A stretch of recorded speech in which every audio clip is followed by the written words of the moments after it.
5G is the fifth generation of wireless data networks, and it will improve them far more than 4G or 3G ever could. You'll feel it in your phone, your home, your car, and in the city and town around you. Downloads and streaming should happen literally without delay. Cars will talk to each other to prevent collisions. And untethered augmented and virtual reality can finally be achieved with real-time response. Not to mention industrial benefits like remote surgery or drone control. 5G does its magic with three key abilities. First, high bandwidth. 4G could only muster about 200 megabits per second of data throughput on a good day. 5G can handle up to 1 gigabit or more, that's 1,000 megabits a second, on up. Low latency. 4G suffers from around 100 milliseconds or so in response delay or latency. 5G reaction time can be as low as 1 millisecond, which makes everything happen virtually instantly. And dense connections. In a given square kilometer, 4G could only manage to connect about 1/10 the amount of devices as 5G can. If that's some of what 5G does, how does it do it? 5G uses new radio technology, the part of any wireless device that makes the connection. 5G uses some radio frequencies in a band known as sub-6, from 600 megahertz to 6 gigahertz, part of which is also used by current 4G LTE. But 5G will also use a higher band of radio frequencies, from 24 gigahertz to as high as 86.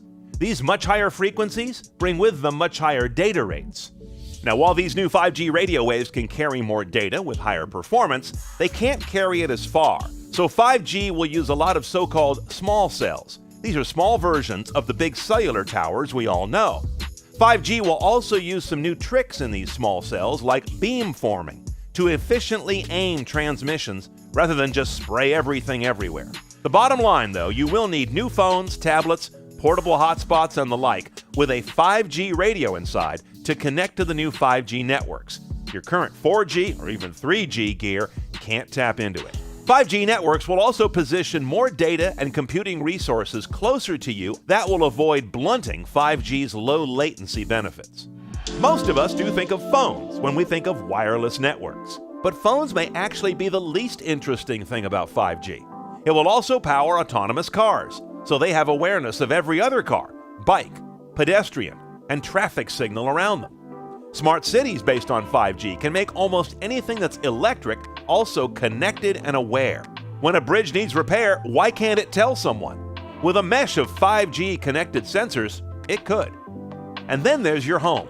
5G will offer a new way to get internet there, eschewing cable or DSL, and one day maybe even obviating your Wi-Fi router altogether, as devices may just use 5G natively to connect directly to a wireless ISP. 5G has renewed concerns about the safety of cellular radio waves. Some cities have taken action to block 5G deployment. Health questions come up around 5G's use of microwave frequencies, lots of them as we've seen, thanks to that large number of small cells that will be installed around us. Now, while 5G may sound like a lot of microwave ovens mounted on poles running with their doors open, in fact, microwaves are nothing new.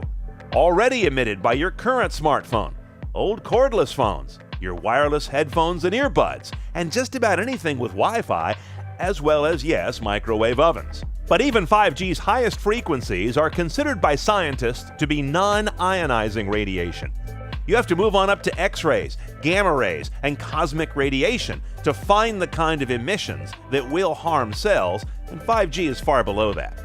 5G follows the inverse square law, losing power rapidly at even a small distance from the small cell. The US CDC says there is no scientific evidence to provide a definite answer to the question of cellular radio wave safety, whether it's 3G, 4G, or 5G. 5G will take years to roll out and some investment on your part, but the complexity of that deployment and debugging should be worth the wait, delivering the world we've been promised for a long time, where everything is connected, aware, and responsive. And a world in which we can stop worrying about the availability or performance of connectivity in the first place.